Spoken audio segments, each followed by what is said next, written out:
Avant le début de la Genèse, avant que l'esprit ne flotte sur les eaux, avant même que les mots « que la lumière soit » ne soient prononcés, quelque chose d'autre existait, ni les ténèbres, ni le chaos, mais des êtres. Des êtres sans nom dans nos Bibles, sans visage dans notre imagination, et pourtant, ils étaient là. Des voix anciennes, effacées des Écritures, les appelaient autrefois les fils oubliés de Dieu. Ce n'étaient pas des anges, ce n'étaient pas des hommes, ils étaient tout autre chose, les premiers-nés d'un royaume caché avant l'extension des cieux. Et le plus effrayant, ils furent créés à l'image de Dieu. La Genèse s'ouvre sur la lumière, mais ces êtres existaient avant même sa formation. Ils marchaient dans un monde plus ancien que l'illumination, un monde où même les anges n'ont jamais pénétré. Lorsque Dieu les a créés, il n'a pas dit « que la création soit », car ils n'ont pas été appelés à l'existence comme le reste de la création. Ils sont nés de son intention. Ils n'étaient ni des messagers, ni des guerriers. Ils étaient des fils, issus d'une relation antérieure au temps. Alors pourquoi ont-ils été effacés? Qu'ont-ils fait pour être si complètement oubliés que même les prophètes n'osaient ni pas prononcer leur nom? C'est là le plus terrifiant, car certains textes anciens suggèrent qu'ils ne sont pas tombés comme Lucifer. Ils ne se sont pas rebellés dans le feu et la rage. Leur désobéissance était plus silencieuse. C'était l'acte de s'éloigner, de se détacher de celui-là même qui leur avait donné le souffle.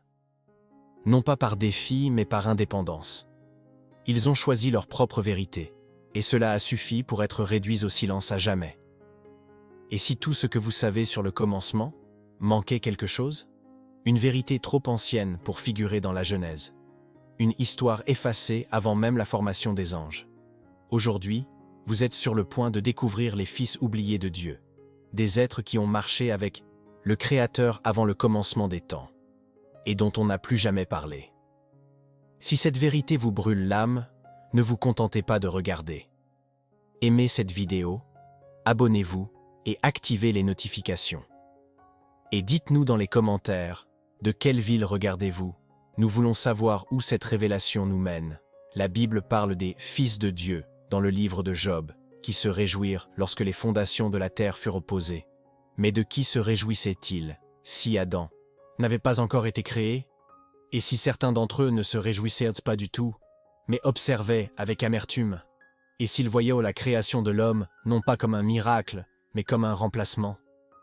D'après des fragments cachés dans les manuscrits de la mer morte, certains avaient autrefois marché avec le Créateur et, en voyant l'homme se former à partir de la poussière, ils se souvinrent de ce qu'ils avaient perdu.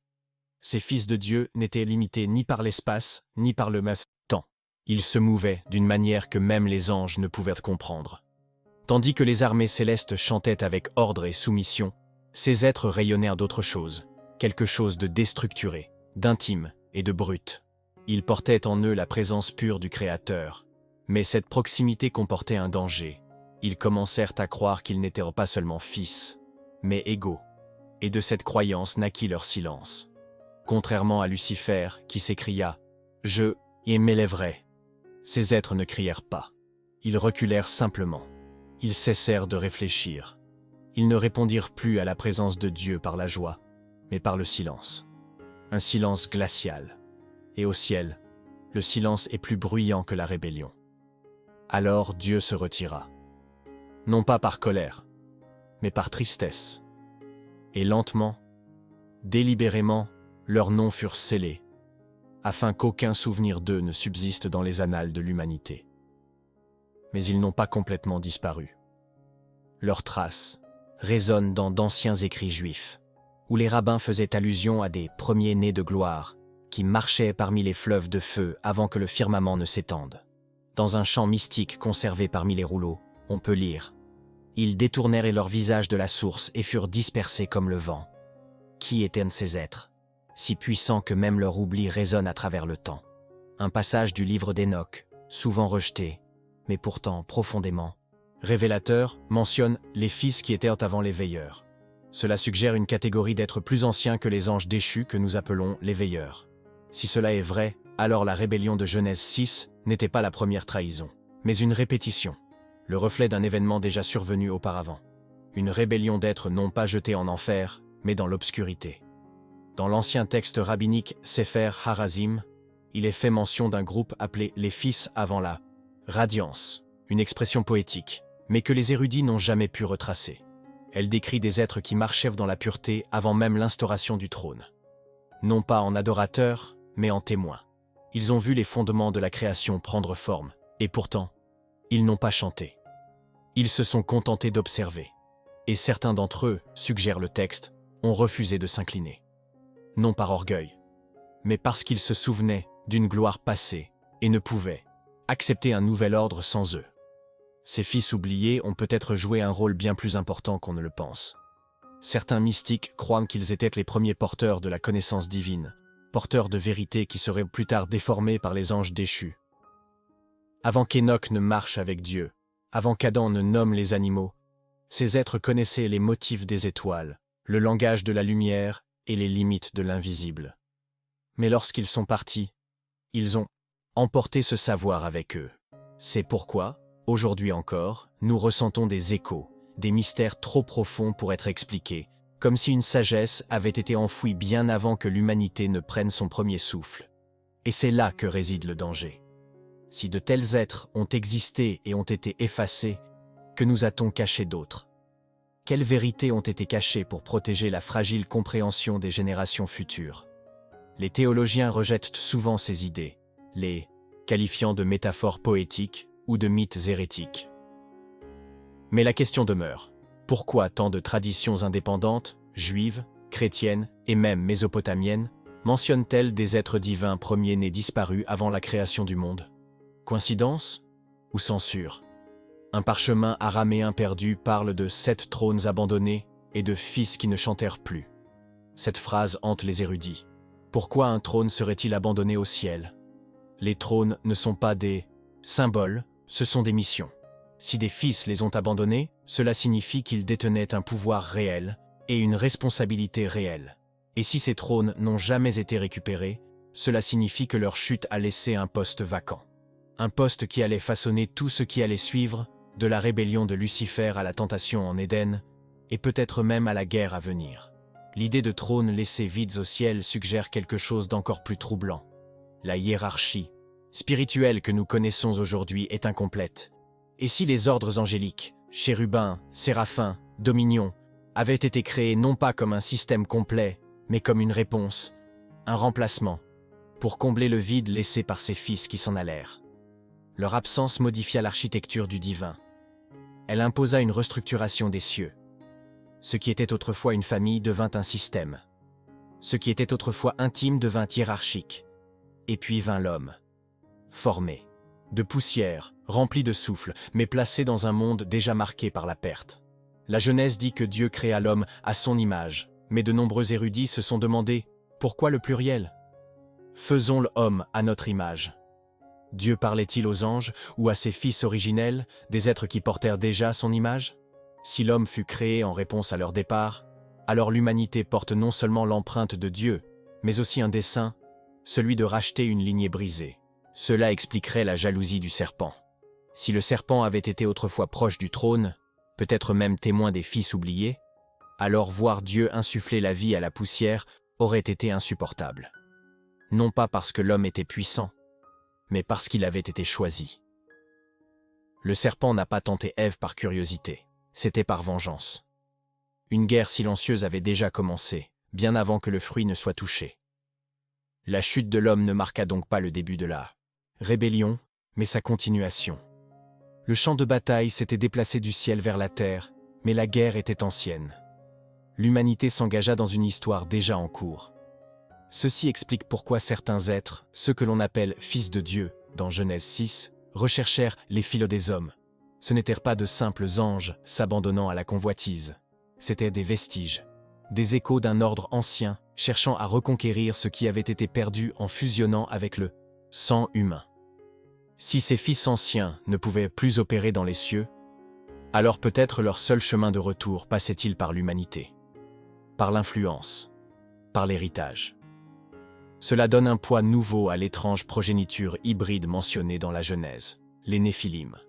Pas de simples géants, mais des tentatives infructueuses de restaurer une connexion perdue. Ni des démons, ni des anges, mais quelque chose entre les deux. le fruit d'une union qui n'aurait jamais dû se produire. Un geste désespéré de la part d'êtres qui marchaient autrefois dans une lumière parfaite. Certains mystiques juifs de l'Antiquité croyaient que Dieu avait permis que l'humanité soit mise à l'épreuve, non seulement par Satan, mais aussi par des forces oubliées, issues d'une création antérieure. Des forces qui lui soufflaient connaissance, orgueil et confusion. Cela pourrait expliquer pourquoi certaines idées, comme la connaissance interdite, la rébellion cosmique et la mémoire divine, apparaissent dans tant de civilisations. Ce n'est pas seulement un mythe. C'est un traumatisme, les échos d'une guerre oubliée dont l'humanité a hérité sans le savoir. Et si cette guerre ne finissait jamais? Et si le silence des fils oubliés n'était pas la fin de leur histoire, mais juste une pause? Certains théologiens soutiennent que la fin des temps décrite dans l'Apocalypse n'est pas seulement une bataille entre le bien et le mal, mais un jugement final avec ceux qui ont été chassés avant le commencement des temps. Un retour des fils qui ne se sont jamais inclinés, non pas dans la gloire mais dans le jugement, pour reconquérir ce qu'ils ont perdu, ou pour être jugés pour s'être éloignés de la lumière éternelle. Un passage du livre d'Esdras 2 évoque un temps où ceux qui sont cachés parleront, et ceux qui ont été effacés seront à nouveau vus. Les érudits évoquent rarement cette phrase, mais elle laisse entrevoir une possibilité terrifiante. Que les noms scellés il y a longtemps puissent être à nouveau décellés. Que leur silence puisse prendre fin. Et si ces êtres reviennent, viendront-ils restaurer ce qui a été brisé, ou défier l'ordre qui les a remplacés? Le livre de l'Apocalypse décrit l'ouverture de rouleaux, la révélation de noms et la résonance de voix venues d'au-delà du temps. Si la plupart interprètent cela comme une référence au jugement futur ou au livre de vie de l'agneau, certains commentaires anciens suggèrent une seconde couche. Un rouleau qui n'a jamais fait partie de l'histoire humaine, mais de celle du ciel. Un récit de ceux qui sont venus en premier, les fils de Dieu qui ont été effacés. Et si l'un des rouleaux ouverts à la fin contenait leur nom et leur but, cela pourrait expliquer pourquoi certains thèmes réapparaissent dans les visions apocalyptiques, la chute des étoiles, le tremblement des trônes, le silence céleste. Il ne s'agit pas de simples symboles poétiques, mais de rappels d'une époque où des êtres plus grands que les anges tombaient sans bruit. Et si le silence était leur rébellion, alors peut-être le bruit, la révélation, est-il leur restauration. Mais tous les retours ne sont pas bienvenus. S'ils reviennent, ils pourraient ne pas reconnaître le monde tel qu'il est aujourd'hui. Ils pourraient ne pas considérer l'humanité comme des héritiers légitimes, mais comme des intrus dans un royaume qu'ils ont autrefois possédé. Cela soulève une question troublante. Sommes-nous préparés à leur retour? Ou à leur jugement? Le combat spirituel que les croyants ressentent aujourd'hui, la pression, la confusion, la division, pourrait-il être le signe qu'une puissance plus ancienne est en train de s'éveiller? Quelque chose de plus profond que les démons, plus ancien que Satan, une présence scellée depuis des millénaires, qui se presse désormais contre les limites du temps. Et quel rôle Dieu nous assignera-t-il lorsque ces voix oubliées s'élèveront à nouveau? Certains disent que ces idées sont trop dangereuses, trop spéculatives. Mais tout au long de l'histoire, l'Église a souvent enfoui ce qu'elle craignait. Et le silence a un prix. Peut-être ces fils ont-ils été cachés non seulement pour notre protection, mais aussi pour leur propre rédemption. Si tel est le cas, alors nous verrons peut-être un jour où ce qui a été oublié sera rappelé, où ce qui a été effacé sera restauré, et où ceux qui se sont éloignés de la lumière seront enfin appelés à l'affronter à nouveau. Dans les écrits des premiers, mystiques du désert, on trouve des avertissements, non pas à propos de démons, mais à propos d'êtres brillants et sans allégeance. Ces références énigmatiques décrivent des présences qui ne servent ni le royaume des ténèbres, ni celui de la lumière. Elles se contentent d'observer. Elles attendent. Nombreux sont ceux qui croient qu'il s'agit des murmures des fils oubliés, ni déchus au sens traditionnel du terme, ni saints au sens où nous l'entendons. Leur silence, leur détachement, les rendent plus troublants que les ennemis connus de Dieu. Il est possible que leur grande erreur ne fût pas la rébellion, mais l'absence. Ils n'ont pas combattu Dieu. Ils n'ont pas pris parti pour Satan. Ils ont tout simplement disparu, se sont détournés de leur vocation. Et ce faisant, ils ont ouvert un vide spirituel, dont les échos se font encore sentir aujourd'hui. Certains croyants le ressentent dans leur vie de prière. Une étrange résistance, une instabilité spirituelle, une ombre sans nom. Serait-ce le vestige de ses premiers fils? Vivons-nous sous les conséquences d'un vide céleste jamais véritablement comblé? Qu'en serait-il alors si une partie du rôle de l'humanité consistait à prendre leur place, à devenir non seulement des créatures, mais de véritables fils et filles de Dieu dans un sens plus profond et éternel? Paul écrit dans Romains que « Toute la création attend avec impatience la révélation des enfants de Dieu ». Cette révélation ne concerne peut-être pas seulement le salut, mais aussi le remplacement, la restauration. Nous ne sommes pas seulement sauvés du péché, nous sommes façonnés pour accéder à quelque chose qui était perdu bien avant l'Éden. Si c'est vrai, alors le combat spirituel est bien plus vaste que la morale personnelle ou le combat quotidien. Il est cosmique, ancien. Nous marchons au milieu d'une guerre que nous n'avons pas commencée, mais que nous pourrions être appelés à terminer.